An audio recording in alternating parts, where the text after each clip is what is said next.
Lake County Surveyor George Van Til. Looks like the. Am I privy to this? Is this okay?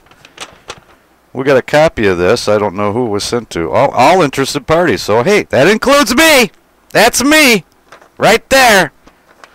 I'm somewhat interested, partially interested, more or less interested, kind of interested. Well, I'm just going to read this letter in case you've missed it, from the office of the Lake County Surveyor. That would be George Van Til. Lake County Surveyor George Van Til and Munster Town Council President Rob Mangus yesterday, which was yesterday, according to this letter, would have been Wednesday the 27th. Mutually indicated that the meeting scheduled on Monday, August the 1st at Munster Town Hall to present details of the proposal to create a conservancy district for the Little Calumet River has been postponed until further notice. Goes on and on and on. Bottom line is Georgie didn't show up again. I heard Mellon say he's canceled a couple of times on us. You don't do that to Munster, man. You don't cancel on Munster. You know what I'm saying? They were heavily dredged. They were heavily soaked in 2008. What was that date? September the 3rd? September the 8th? Something like that. Nonetheless, here's the deal with this thing. It is time for George to put this away and put it to rest. Personally, I'm tired of talking about it, but as long as it's still out there and it's still alive until I kill it, until I see it dead, I'm going to keep pounding away. Because 1 and 1 just doesn't make 2 in this story.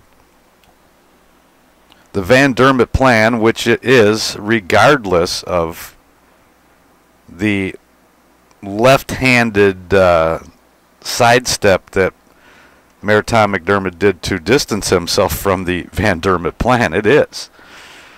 Everybody knows, everybody admits that it was McDermott that went down, though they must have, Van Til and McDermott, if they weren't standing right next to one another, parroting each other or one another, I have a hard time believing that Ed Soliday would say the exact same thing. Exact same thing, word for word. I have to get those. We got the tape on that where I can get what McDermott claims that Soliday said to him and what Van Til claims that Soliday said to him. And it's word for word. Nearly identical, if not identical. Which is amazing. I mean, I couldn't say the same thing to you that I said to you 10 minutes ago. I'm not that talented. I'm going to have to back away from this creature. You're going to recuse yourself? I'm going to back away from it right now. Can't really get involved. There's a lot of things going on. Where? Oh, you mean over there? Yeah. Oh, yeah. It's taking up too much of my time. There's bigger fish to fly in Hammond. Yes, that was the. Those were the reasons given. And I don't know if it's just me. People have told me I'm crazy. He's crazy, man. He's nuts. He's a liar. Off his meds again. But for the life of me, I can't stretch the fact that you go down to Indianapolis, send in lobbyists, paid lobbyists from the city of Hammond, tell the sponsor of the bill that you're going to kill it if you can. You're going to disrupt it. You don't like it. There's a lawsuit coming if it does pass. You take credit for that. And then you walk away and say, I don't want to have anything to do with it. And call that leadership. I understand what it is. But to label that as, or describe that as leadership, I have a hard time understanding that. First of all, good leadership also involves some type of insight on things. The ability to look into the issue prior to and then make a good solid decision, and that's looking at it from all points of view. So you don't have to get in there and cause a big ruckus and then back out of it. Walk away. Turn your back. apologize, whatever. It's been many different things. And I do not, by definition, find that to be not only not good leadership, leadership at all. If it's leadership, it's bad leadership. It's a bad trend. It's a bad habit to have.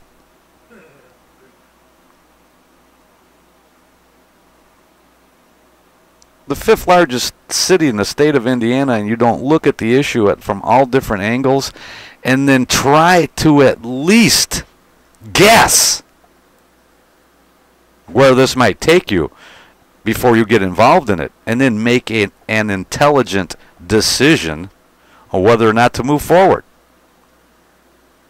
Now, the shooting from the hip excuse no longer has any credibility with me whatsoever.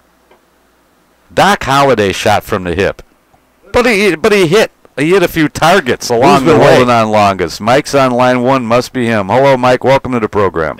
Thank you, Preach. You know, I got to address this so-called leadership that I've constantly heard by the cheerleaders of McDermott, you know, on WJOB. You know, I was trying to think of how the definition of leadership, if you jump ship because it's politically feasible that you're going to get your butt kicked in an election, what's leadership about that? Hey, it's the exact opposite. When the going gets rough, the rough get going. Hey, he just got up and split after he started the fight, man. He snuck out the back door and said, "You guys go ahead and deal with it." You know, it's another instance of, and I told Mayor Tom McDermott on the radio, you got these hangers-oners who are doing you no good. They talk, but they don't know what the heck they're talking about. And I can name them. You know them. I know them. I'm not going to name them. But all they're doing is doing you harm. Case in point, you know, the lawyer wannabe, George, his theories are shot down so quick. They don't even get out of his mouth before the theories are shot down. I've heard this constantly, Preach. Well, we're just worried about the funding. Well, let me say this to you knuckleheads.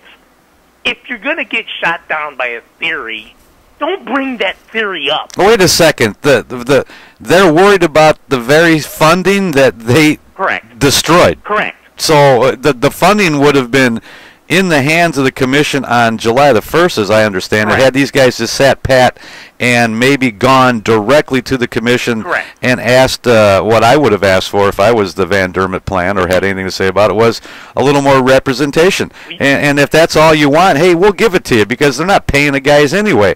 And as long as it's not majority representation, who cares? But the point is, you're right, Preach, but the thing is, if you know you're going to get smacked in the face with a theory you bring up, don't bring it up anymore. But you have these people from Hammond who think they know politics, but they don't know politics once they get outside of, or let me say this, south of 165th. You know the Robertsdale crowd up there where George, the lawyer, wanna be. He runs his mouth, but he knows nothing. Stick to those town council meetings where you could just talk and nobody talks back to you. You just want to think you have your grandiose themes. But when you get on the airways, people hear you. They dispute what you say very quick because what you say is asinine. Another point. You know what really would be leadership, Preach? If Mayor Tom McDermott Jr., as the leader of the Lake County Democrat Party, along with Miss Kroll, the leader of the Lake County Republican Party, if they would together write an op-ed in the Times disputing this George Van Til theory, then that would be leadership, because you're actually going against the person that's dividing the county. Not, I'm off the train, but I want it to pass, and I'm sitting on the sidelines. Well, while I hold your coat and you do all the fighting, because that's basically what it's happening, Preach. Here, I'll hold your coat, Preach, when you go fight those 5 guys out there. But I'll hold your coat for you, and I hope you win. You know, it's so ridiculous to hear this. Hey, I'm getting my ass beat over here. Right. Hey, listen, pick up something. Mike, get a mulligan if you care. 6, and we'll just continue to go. It's 92 degrees. Hello, Annette. Well, on the racism issue, in my eyes, if someone is presuming that people are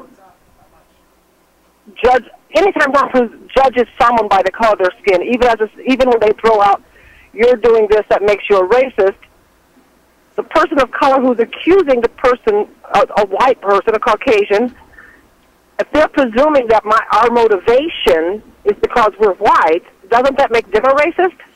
Well, that is an obvious, and I was waiting for someone to propose that theory. I agree. It by definition, it's the same.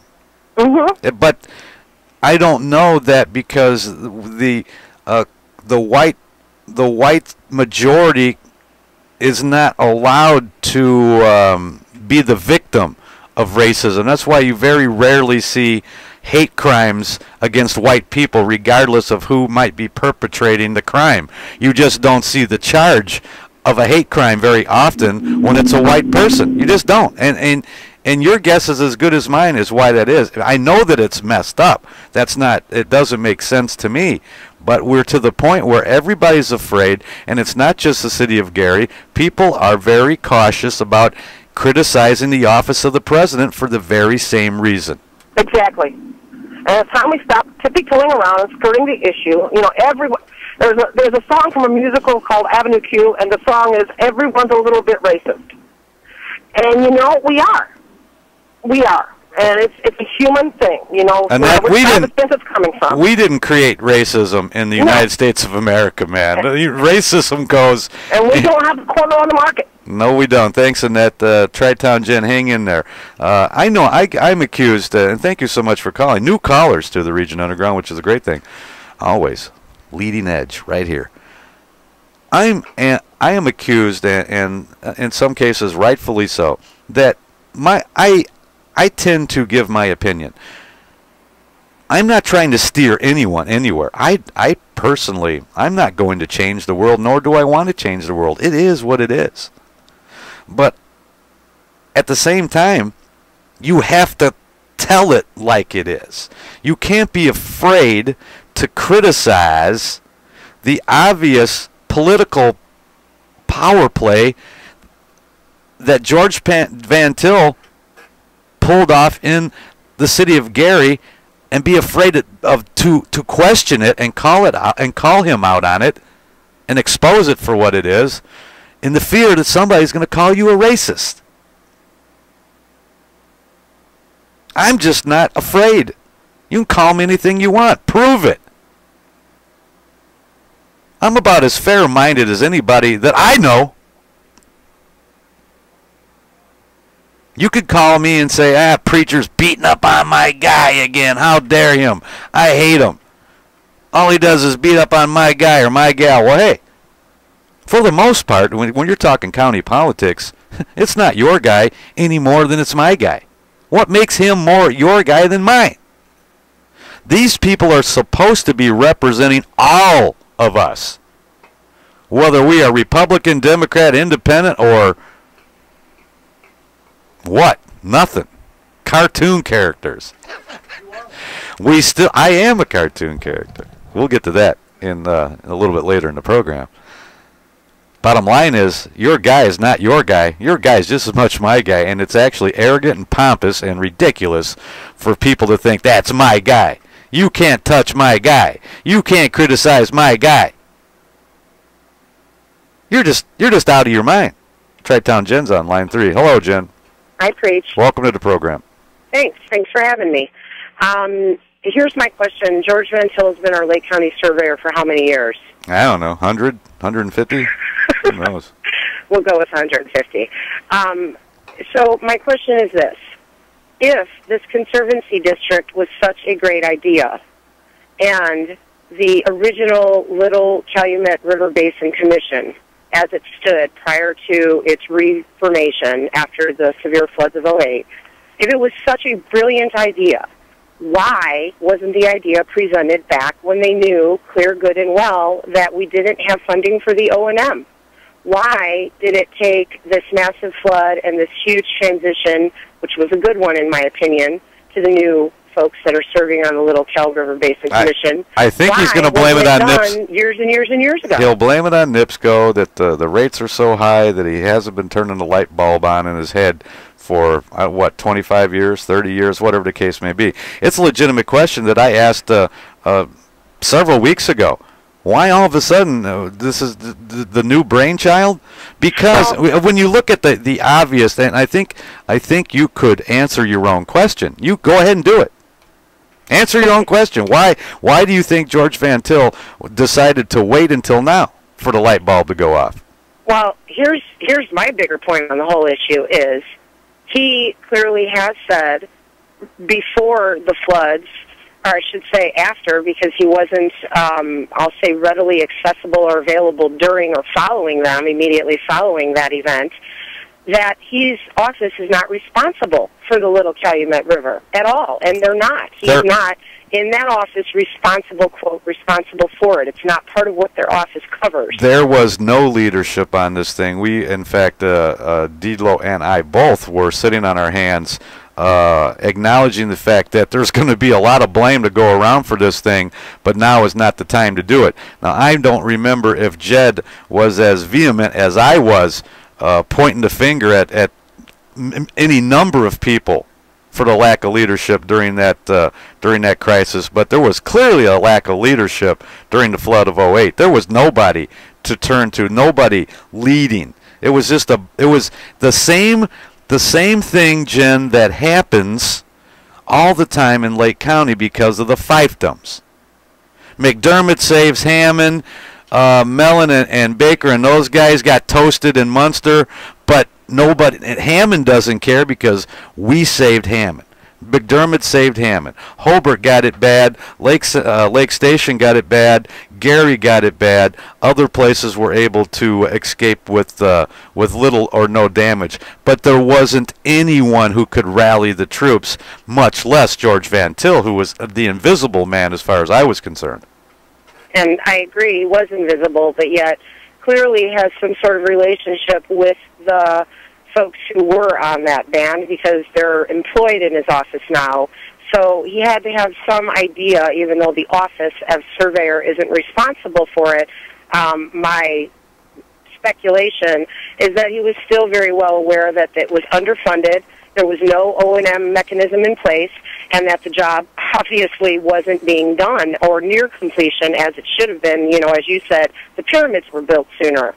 But I agree, and until everybody starts to realize that community starts with a C, not a D or an R, the infighting will persist. No, and that's the big thing we need to overcome in Lake County. It's clear to me that there was let me just rephrase that.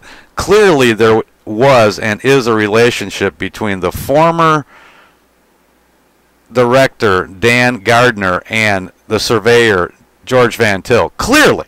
And neither one of them were anywhere to be found. And therein lies the biggest issue for me, is that now all of a sudden, here's my grand plan for it because it's, quote, the right thing to do.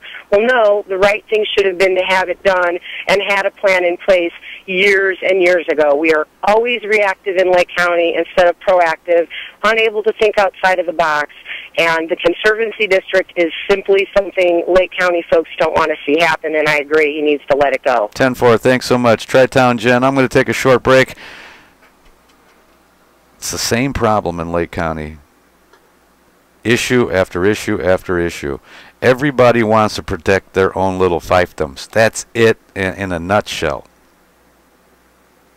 And if I have to be the only one, I'm just going to flat out tell you, within my experience in life, and I've had a few, I have yet to meet the political individuals who just go out and do things consistently with nothing at stake, with no interest of their own.